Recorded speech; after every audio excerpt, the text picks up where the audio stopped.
दुनिया के गम जाने कब होंगे कम इस दुनिया के गम जीने वालों पे सदा बेजुर्म खता होते जा रहे हैं सितम जाने कब होंगे कम इस दुनिया के गम जीने वालों पे सदा बेजुर्म खता होते जा रहे हैं सितम जाने कब होंगे कम इस दुनिया के गम जाने कब होंगे कम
floods in Pakistan have devastated towns and farmland, causing over $13 billion in economic damage, according to that country's government. The human toll still being counted, but when the water clears, it will be time to rebuild. And a part of that effort may come from Ghaus Akbar. He's group director of the Akbar Group. He joins us live from Karachi, which is, of course, the business capital of that country. Good evening to you. I appreciate you joining us this morning for us. I know, Ghaus, right now you are building a grain terminal in Karachi. We've heard so much about the crop devastation in Pakistan. What are you seeing? Well, good morning, everyone, and good morning, Margaret. Thank you for having me on the show. What we're doing right now is building Pakistan's first automated grain and fertilizer terminal, which will allow us to export and import food items as well as fertilizer, and also store it. As you can imagine, what the floods have exposed is that Pakistan has an immediate need for extensive food storage facilities, both from a food security standpoint and also from a logistics standpoint. So we've seen, and I must also make a point that it's a moving target. About $200 million of wheat has been destroyed.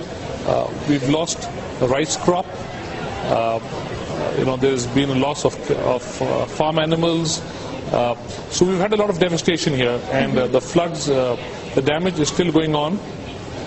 But what it has exposed is also that there's tremendous opportunity in Pakistan to develop the logistics and the storage chain and the transport chain in the country. Now, I know, Ghaus, that you, with your umbrella of businesses, you brought McDonald's to Pakistan, you brought Louis Vuitton to Pakistan, you've run a number of businesses and brands there. Your customer tends to be wealthier than average, far wealthier. What has the impact been on the business capital? I know these floods are happening in more of the rural areas. Yeah, I think it's important to mention that cities like Karachi, Lahore and Islamabad are more like the engines of the Pakistan economy. They so far are not affected by the floods. The floods have affected the rural part of the country and some of the smaller cities. So by and large, the mainstream cities have not been affected by the floods immediately per se. But of course, the sentiment does affect business. And so it's kind of having to grapple with that. But we're rebuilding, we're working together with different NGOs. For example, we also have, my company has Pakistan's only private jet and helicopter service, and we are working with NGOs such as Médecins Sans Frontières, MSF, who is doing a fantastic job in Pakistan, and we're trying to take them to different parts of the country which aren't accessible by road anymore. Okay. Ghaus, we're running out of time here, but we have a quick question here from the Defense Secretary. Mr. Akbar, if I could ask you, what is the sentiment amongst the Pakistani people? Polls have been taken that show that about 68% of the Pakistani people have a very negative opinion of the United States.